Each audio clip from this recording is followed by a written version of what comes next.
usisahau kusubscribe, like na Naitwa Auni Chilamula, ni wakili wa serikali. Leo katika mahakama hii ya hakimu mkazi Kinondoni kulikuwa kuna shauri moja la hujumu uchumi la Jamhuri dhidi ya Frank Henry Charles Kagare. Kesi hii ilikuja kwa ajili ya uamuzi na uamuzi umefanikiwa kutoka leo. Kwa upande wa Jamhuri tulikuwa nawakilishwa na wakili Auni Chilamula, Medarakini Emmanuel, Dickson Swai pamoja na John Mwakifuna. Baada ya kutoa uamuzi, mahakama imemkuta hatiani mshtakiwa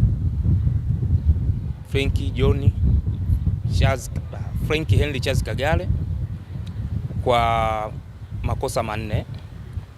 Kosa la kutoa risiti zenye taarifa za uongo za EFD.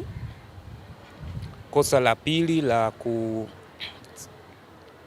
kusababisha hasara kwa mamlaka au kwa serikali ya zaidi ya shilingi milioni 971,977,000 na pointi. Kosa jingine ni kupotosha mfumo wa mamlaka ya mapato Tanzania, na kosa la mwisho ni kukwepa kodi kwa njia ya udanganyifu. Kwenye hukumu hiyo mahakama imemkuta hatiani na kutoa amri mshtakiwa huyo kwenda gerezani kwa kifungo cha miaka 20 kwa kosa la kusababisha hasara ya zaidi ya shilingi milioni 971, ila pia kwa makosa mengine ikiwemo hilo la kutoa risiti zenye taarifa ya uongo na kukwepa kodi, iliamuru kwenda gerezani kwa kifungo cha miaka 3.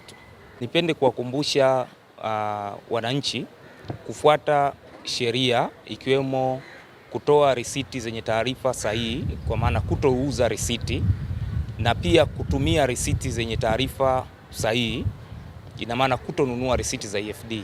Itolewe risiti halali pale inapofanyika mauzo na ichukuliwe risiti halali pale inapofanyika manunuzi ya bidhaa husika. Kwenye kosa la kusababisha hasara lenyewe lina kifungo cha miaka 20 mpaka miaka 30. Kwa hiyo hakuna bargaining ya kulipa fine kwenye kosa hilo. Na hasara hiyo inatokana na kile kiasi cha kodi ambacho kilikuwepo kwa udanganyifu ambao walifanya Frank Henry Charles Kagare. Ili kwa wa kwanza kupata habari zetu, tafadhali usisahau kusubscribe, like na kucomment.